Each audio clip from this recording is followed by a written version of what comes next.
I'm so proud to be here with my mentor, Stephen Jenkinson, a man to whom most of you on this call need no introduction, but I'm going to give you one anyway, just to be safe. Stephen Jenkinson is the author of 6 books, 7 very soon, when his 7th book, Matrimony, Ritual, Culture, and the Heart's Work, comes out in just a couple of weeks. He is the co-creator and the principal instructor of the Orphan Wisdom School. He's also an international teacher and a former program director at a major Canadian hospital, as well as a former assistant professor in a prominent Canadian medical school. Stephen has master's degrees in theology from Harvard University and in social work from the University of Toronto. He's the co-founder of the Nights of Grief and Mystery project with singer-songwriter Gregory Hoskins, and together they have toured the world several times over. He and Gregory have also produced 3 studio albums together, and there's rumors of a 4th one on the horizon, so that's pretty exciting. Stephen is the subject of 3 documentary films, one of which came from yours truly. He, along with his wife Natalie Roy, is a small-scale organic off-grid farmer. He's also a stone sculptor, a wood carver, and a traditional birch bark canoe builder. Did I leave a couple of things out, Stephen? How are you doing? I hope you left a few things out. I mean, for next time. But no, that's a great beginning. And I think I remember a lot of those things happening. So we're on the same page so far. Nice.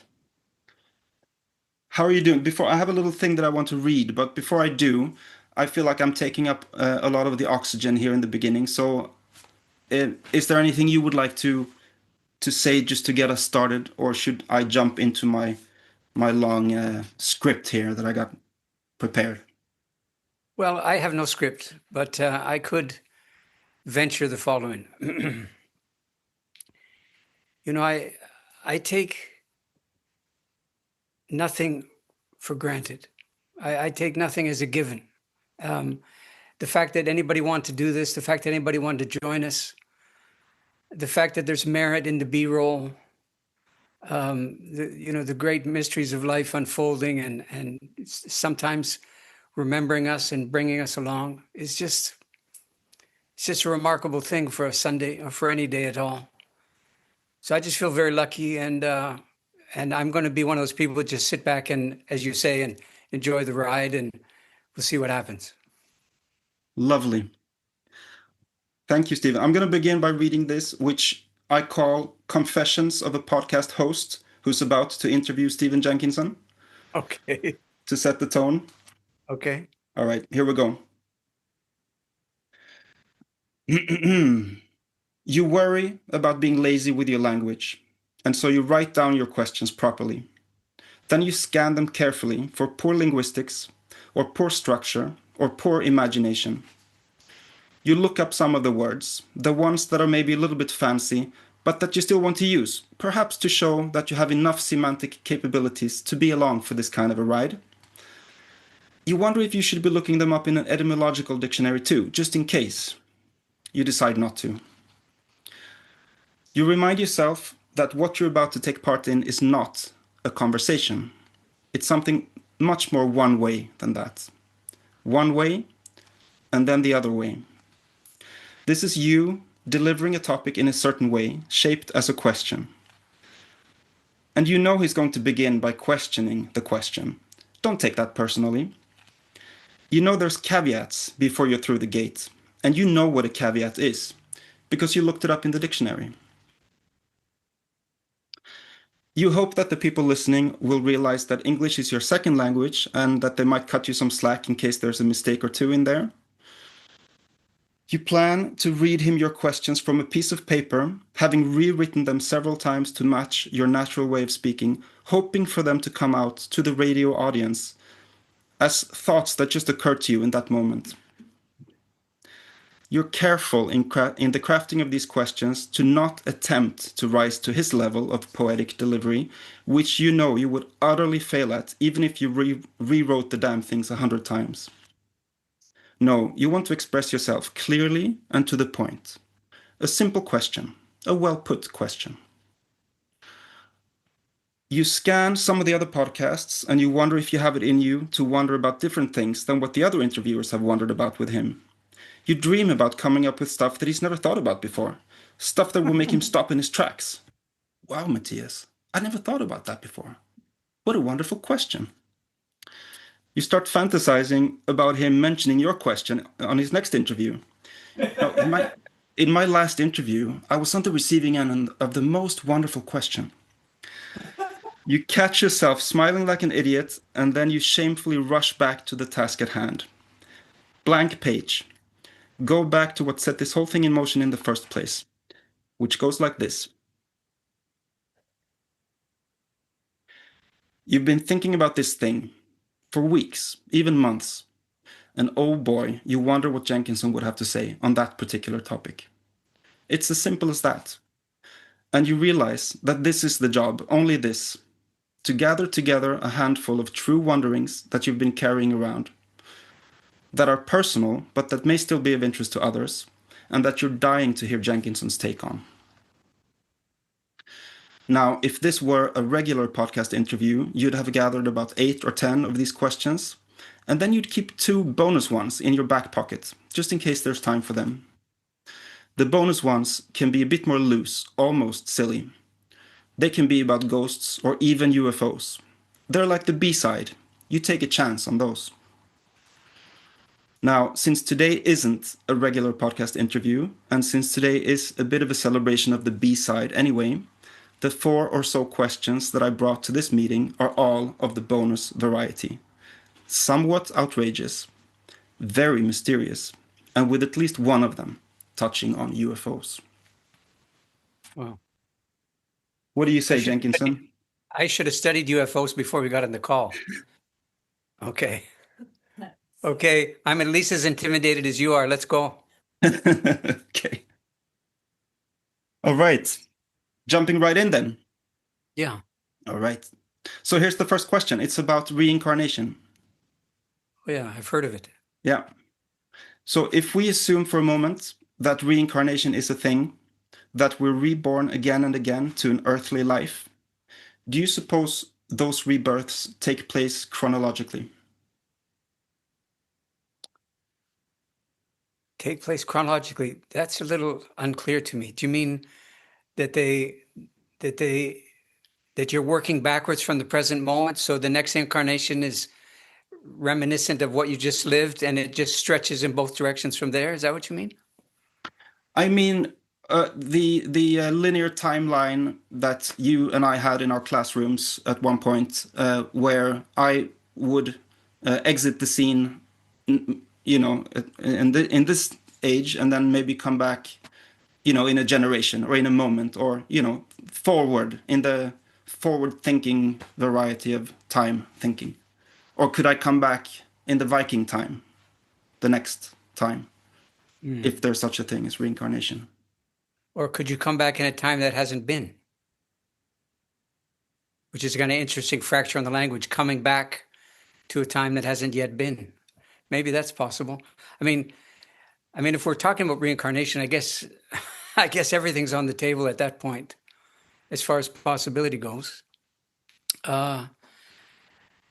It's for me personally, it's hard to credit the possibility that this is it.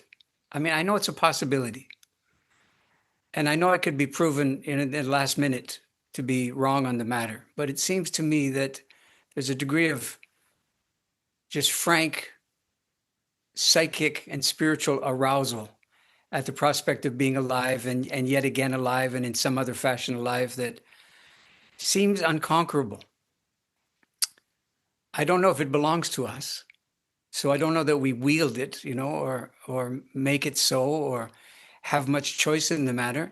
But people who are studying this stuff, you know, much longer than me, seem to be about the notion that this life is partly to be lived such that you might recognize yourself in the time to come, or recognize life, or recognize being alive, if that's a memory, or if that's coming to an alertness, a sort of presence of mind that you've never achieved up until that moment. I mean, these things are, wouldn't it be something? But I have to say that I wouldn't, even if I was reared in the matter, which I certainly was not, but even if I was, I'd like to imagine that I could come to a point in life, and maybe I'm at it now, where I don't really require another shot. I don't have a sense that justice, sort of somehow owes me in that way. And that this will more than do, you know.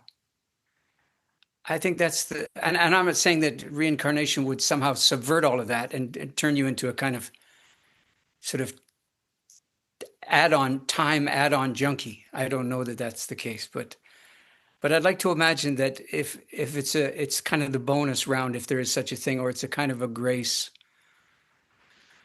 and but not any more graceful or grace bound than this one. And no, I don't think I've ever been asked that before. As you could tell by the answer, I was trying to find it as I was going. But it seems you mentioned about possibly coming back and recognizing something. I mean, I've read a lot of your work and listened to you for many years, so I'm sensing that there's a cultural aspect that you're saying to come back into a similar or even the same culture. Did I hear that right? I suppose that's part of the possibility. I mean, for me, the all the wondering about this is driven by a very simple, simplistic appearing question. Is it possible to remember something that you have no lived experience of? And presuming that you're, quote, in your right mind, that you have, capacity prior to that moment. So is there such a thing as a memory that's not personal, that didn't require having lived this life to provide it for you? Is it possible, for example, this is going to sound a bit like Borges now, is it possible that the principal architecture of our memory is crafted by being remembered rather than doing all the remembering ourselves? It's possible, I suspect, that we're on the receiving end of all our ancestors' maybes and could have beens and frailties and wonderments and strivings and great good fortune, and maybe they proceeded like we might be someday, and maybe the best of us is them having done so. That's beautiful. Well, I was just today watering it's a heat wave here in Sweden, and I was watering the plants today with the rainwater that we've been able to gather up, and I was listening to the audiobook of your elderhood book. Oh yeah. Your elderhood book. What is it called? Come of Age. It's right there. And yeah, it's just that's a recommendation. Here's a commercial break. Get the download of the Come of Age and listen to that when you water your plants. End of commercial break. But yeah, it's echoing what you were just saying now. All right, beautiful. Thank you so much.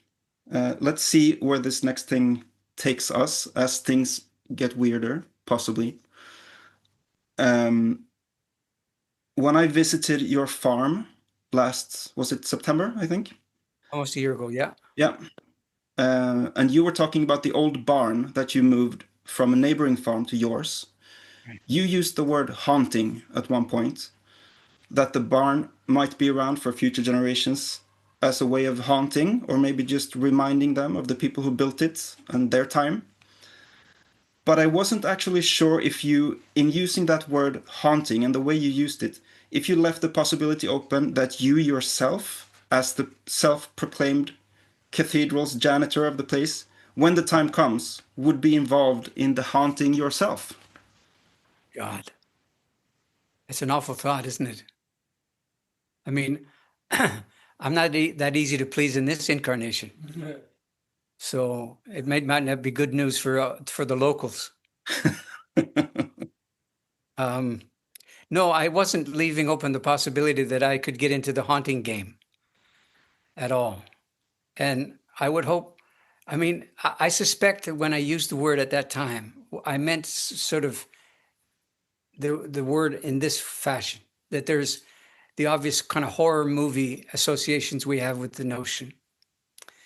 But then you could well imagine that the experience of being haunted is mostly an experience of being on the receiving end of something that you deeply are discouraged by or disapprove of, or worse.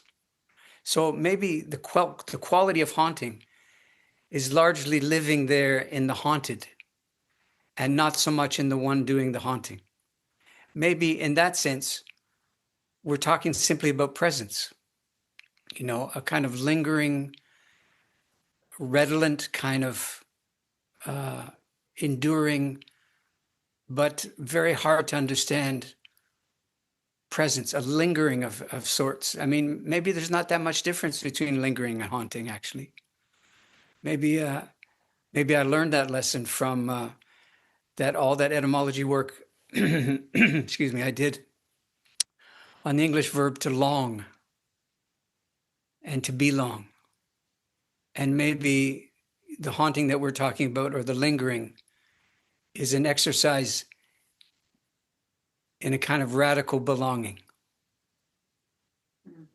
That you don't insist that the joint's still yours, but you do exercise some possibility that you could, like a touchstone, come to it from time to time and say, ah, yeah, I remember that.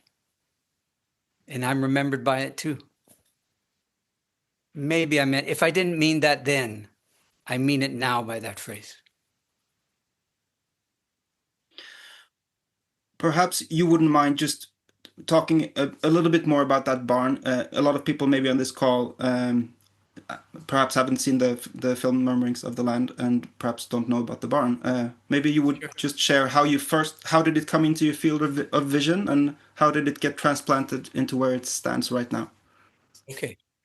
Well, just outside my house here, in this direction, is the river called the Bon Cher. And we were making a film. Well, I was on the receiving end of the filmmaking. It was a film that ended up being called Grief Walker, which was an allegation about me, and a fair descriptor at the time, I would say, then and probably now. And as oftentimes happened in the filming, the director was laying in the in the boat with his camera sort of on his chest, shooting up at me, and I'm paddling along. So I was paddling, going this way, and he asked me a question. The question, best as I can recall, goes like this: how is it that someone who's of English or Irish or Scots extraction is such a dead ringer for an Aboriginal person, quote unquote? And I still remember the expression. I mean, I remember the sensation, but the expression on my face was a fair representation of it. It was kind of like, Jesus, like, kind of thing. And in the finished film, at that moment, he cuts away from my consternation, and against the voiceover of me answering the question, he has a shot of us going parallel to the river, and then suddenly a building coming into the shot. A kind of a wine-colored building. It's so aged and so, buffeted by the elements and so on. And then into the shot in the middle of the wooden wall comes windows, but rather than being oriented this way, they're oriented like diamonds. Two windows come into the frame and pass through. Virtually the only ornamentation for 2 miles in any direction. Those windows on that axis. That's the barn. So I was, we were kind of haunted by it, you could say. It was just over here for the longest time, 110 or 20 years. And then the word came that it was going to be dismantled and sold off to probably rich folks to put a rustic element in their mansions, maybe something in that order. And that was just so galling to me that the possibility existed that people who had those skills of that time they would, as a kind of artifact of their skillfulness, cease to exist. And so I just saw to it that it would exist. And we dismantled the barn across the river, brought it up the road, across the bridge, came back down this way, and tortuously put the whole thing back together again, virtually everything connected to everything as it was over there. And then, the floor was quite dusty and sandy and not very user-friendly. So we got a huge amount of clay, and we had about, I think, 30 or maybe 50 people here at the farm. I think it was the last time we had a big event. And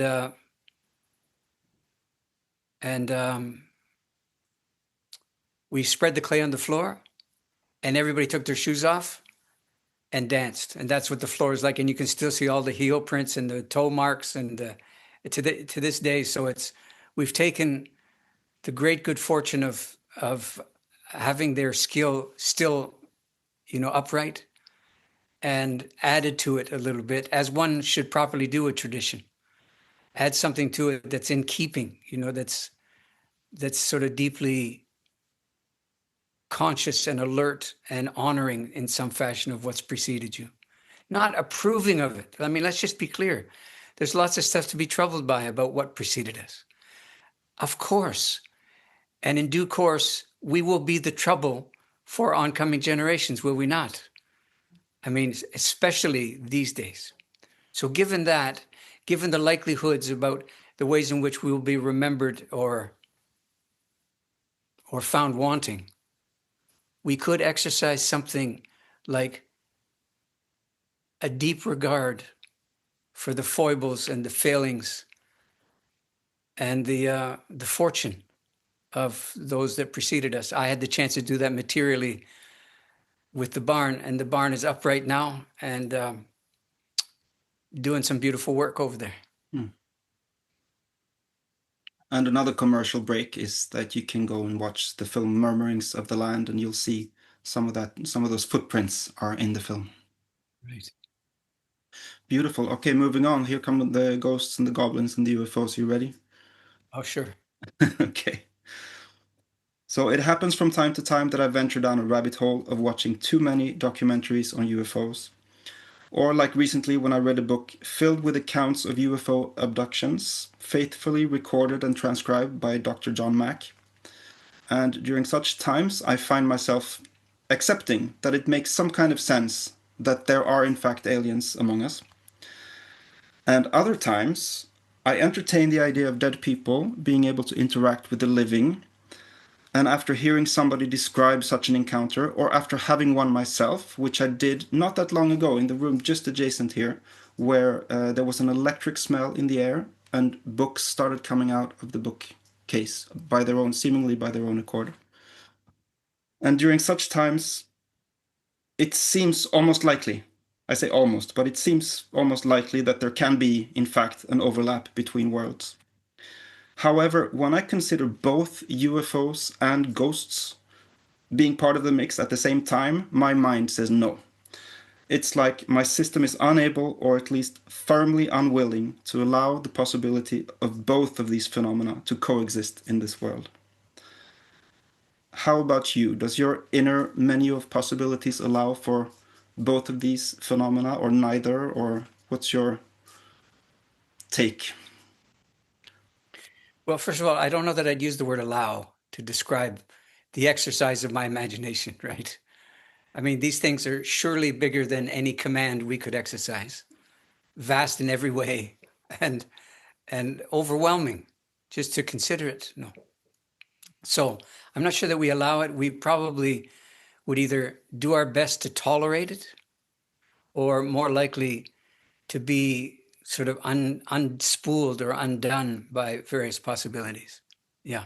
I mean, don't forget, all the world's mystery religions seem at least to have had the following injunction in common. Don't hanker after a direct encounter with the great beyond. Okay? Be more than satisfied with the indirect, subtle, glancing blow encounters, the near misses of divinity and holiness and the rest. Why? Well, apparently, although we do a pretty good job of remaining upright for our allotment, typically, but apparently we're not built for that kind of encounter. We become unspoken as a result of it, dumb, and more so. So I don't know if these things are, like, I haven't read Eric von Däniken in a long time. So I don't know if the UFOs that you're referring to are, prompted our collective imagination with respect to gods or with respect to ancestry. I don't friggin' know. And honestly, not knowing doesn't bother me in the least. And I don't know that I'm in line to learn this stuff subsequent to my demise. I don't know if you like they just send you a whole encyclopedia series upon your death, and here's the rest of it that you couldn't figure out at the time, of your consciousness. I don't know. I'm not persuaded though that the dead are automatically graduated to a level of alertness and cognition and prescience and so on that we involuntarily in the West tend to ascribe to them. I wouldn't be surprised that there's such a thing as, we use the expression well-lived to describe someone we think highly of. Surely there's well-dead then. In some considerable and similar way, it's a thing to be labored over in death, not in dying, although that would be helpful. But surely in death, there's work to be done, if there's such a thing. And I'm persuaded, as I said to you earlier, that there probably is such a thing. So, who's flying around? I don't know. Mattias, I'm shocked that you would ask me such a thing, because I know so little about the subject. I have nothing to contribute, really at all. And but I'm looking somewhere inside myself for the light to be lit, to find this a real compelling thing, given everything else we're dealing with, and I'm failing. So I might have to take a pass on, hitting the depths and the what you might be hoping for from the question, and that's entirely on me. I think I'm not hoping for the truth on the matter. I don't think there is such a thing, and I was just hoping to hear you.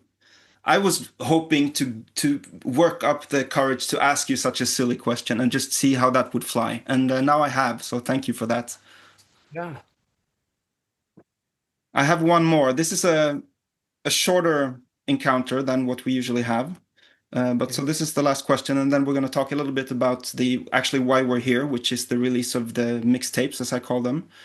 And when you were speaking just now, well, we'll talk about that later. Let's get to this last question and see how we do. Okay.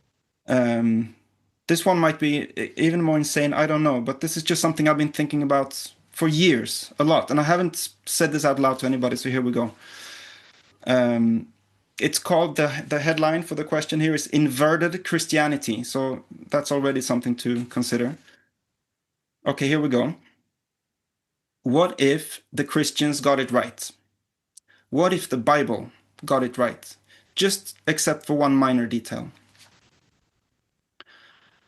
In the biblical description of the afterlife, the way I understand it, and the way that it was Sunday schooled into my young mind, you have heaven over here with everyone feeling awesome, probably with good food and good wine and great music and just good vibes all around. And then we have hell over there with its eternal fires and all around scorching regret and misery. But if we make the image just a little bit more complex, and let's imagine for a moment that heaven and hell aren't two separate realms, but rather that they're interlaced with each other, and that there's a whole range of grayscale added as well. In such a case, I would argue that the biblical idea of the afterlife is a pretty accurate description of this life, this physical life that you and I and everybody else on this call is a part of. Surely there's beauty and serenity in the world, even happiness, good wine, friends, and music. And most certainly there's diabolic pits of hell all over the timeline and geography. Just pick up a newspaper or a history book and you can read all about it. So my question is, if Christianity got it right, only inverted, and we, the living, are currently on the other side of the threshold from what we were imagining, then when we die and are birthed into the other side of this Christian realm, what might that side be all about?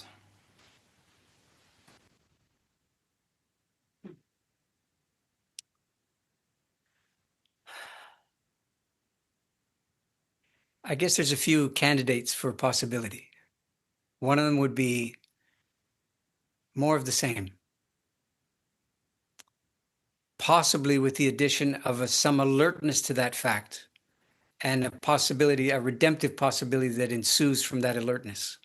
Maybe that's part of it. Maybe, I mean, I really appreciate your frank courage, actually, in allowing that there's a kinship between, to use the terms, heaven and hell, that our kind of sort of bicameral mind would not readily entertain. That there seems to be some utility for us in keeping these, radically separate and never meeting, or meeting only in our most concussed moments. But who are we to every other living thing is where I'd like to go with this answer. Are we a kind of hell to them? So if you're a misanthropist, the ready answer would be yes. But then comes the following sort of challenge. It would appear that only humans have come up with the notion that the principal wrongdoer in the matrix is humans.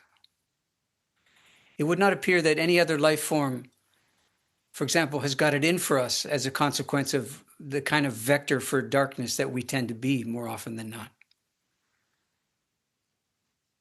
And so it opens the possibility that every other life form has got us right, not wrong. That we may have us wrong, but most other life forms seem to be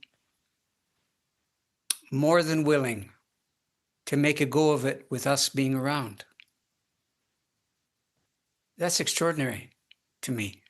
And it really challenges the notion that at our most cogent, we are at our most self-deprecating. Maybe that's a disservice that we visit upon our mortal and moral intelligence. That we imagine that we're principally the occasion for dark forces and undoing and all the rest. I know there's a lot of persuasive evidence otherwise. But maybe part of the spell is what I'm talking about now. Maybe part of the darkness is how persuasive the darkness is. And maybe the challenge that other life forms that we're sharing this place with whisper to us just by their example is we may have that wrong. And having that wrong is a producer of more darkness than whatever malevolence lives in the human spirit, I'd say.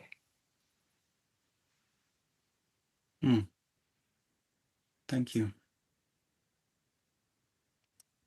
Thank you so much. So usually this is the point where we just keep going, but we're cutting it short because today we're here to talk about the fact that people can watch 3 times 60 minutes worth of this type of thing. Maybe the question's a little bit less, I don't know if silly is the right word, but Esoteric. Esoteric is a good one. Let me see. I have all kinds of papers here. This is one. So actually, here's one thing I wanted to say, which is when I visited the farm last September and we were filming all these interviews, sitting down for hours on end to talk about different topics, it's actually incorrect to say to talk about A sides and B sides, and I just wanted to mention that now that some of the questions were worked for the film's arc, and some of them I knew already at the time that some of them were going to be put together in a different fashion. I just didn't know exactly how then, but I do now, and they've been put together, and I call them mixtapes. So the first one is titled "Mystery, Religion, and Jesus," where one of the questions I asked in that session was, what was the role of religion at the beginning of religion? Which is a pretty great question and came with an incredible answer. So this whole mixtape, number one, is being made available for free on the Campfire Stories YouTube channel. So mixtape number 2 and number 3 are actually not being made available publicly. In order to access those, one needs to do one of two things, or maybe both. The main thing to do would be to become an Orphan Wisdom Scriptorium lineage member, and it comes with all kinds of other benefits as well. So that's it's a really good idea to join there. And the second way to gain access to all of these 3 mixtapes would be to join the Campfire Stories Patreon crew. Or even do both. That would be amazing if you did both. Part of mixtape number 2, I was asking. Actually, you told me, Stephen, that have you ever heard me talk about tools and machines? And I was like, no. So that was easy. That made my job easy. So on the following day, I just said, can you talk about tools and machines? And you did, and it blew my mind. The connection between cultured peoples and tools, and so-called civilized people and machines, and the disregard for limits that comes with. So that's in there in mixtape number 2. Incredible. In mixtape number 3, one of the questions is, what do you think happened that made us go from don't pick the first, don't pick the last, and don't take more than you need, to clear cutting, which also yielded a beautiful response that began in the Bronze Age, I think. Do you have anything to add, Stephen, about the tapes or about anything else? I think I do. You know, it's uncommon and maybe even unnatural to establish a kind of human setting where one person inquires and the other person is the inquired. That one person is, provides the formulation of what about and how could and is it possible and so forth, and the other person provides the fuel for the engine, if you will. I've never really experienced you that way, I have to say, and to my great good fortune, I've been on the receiving end of a kind of treatment from you that's not informed by inquiry nearly as much as it's formed by a genuine wonder. And wonder takes its shape according to the subject at hand. But there's a way of living in the world that's literally wonderful. And that's been my experience with you each and every time we've sat down. So I agree with you completely. I don't consider those things to be B-sides in the old time record sense of the term at all. I think what they were was a kind of partnership, a kind of, we both faced the same direction for a while and watched the sun go down and wondered what it all was for. And, to have somebody to do that with may not be as common as people would imagine. Certainly it's not true for me. So when it does happen, I know what kind of child of good fortune I am. And I am. And that's thanks to your willingness to do things like this. And I don't know what in your life doesn't get done because you're doing this with me. But I dare say it's a considerable chunk of stuff. So, back to your family, you shall be released in due course. and to the world in your corner of it, and I'll try to do the same. And all the people who've been kind enough to join us here. And I'm very grateful and affirmed in some way that I lived long enough and took the hint as best as I could about what was called for and what my little contribution might be. And the appearance in my life of people such as yourself is where I found out what I'm supposed to be doing by still being here. So you can't overstate the sense of deep obligation that I have for your willingness to give me a place to appear and my purpose to appear and my ancestors' claim upon me to appear. Thank you. Thank you so much, Stephen. And I can't believe, I think might have been 2017 or 18, the first time I met you. And I was nervous as one is ahead of an interview, but that was the first time we met. And I remember afterwards that you said something along the lines of, "Oh, maybe you could invite me to Sweden one day and we could do an event together or something." And I was so happy to have been at the end of the interview and everything had gone well. The cables had stayed connected and I had recorded all the words.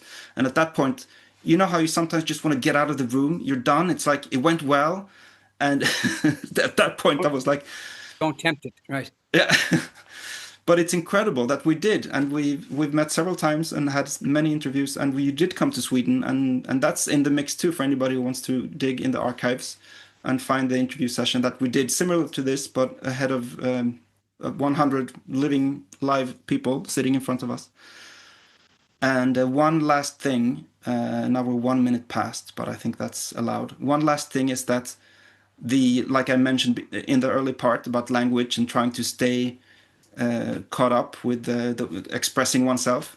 I noticed that there's a lot of blessings and beautiful language in your realm. And there was at one point, one interview that we were doing, and I was thinking, what should I say at the end? Because he will say something beautiful, and I should have something in my back pocket to say back. And I was thinking, what's a good blessing that isn't like trying to copy his stuff, but just comes genuinely from me to you in a place where our lives actually connect. And this was the blessing, and I'll say it, and I'll mean it now, just like I meant it then.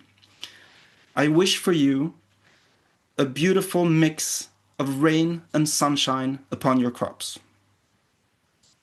That's it.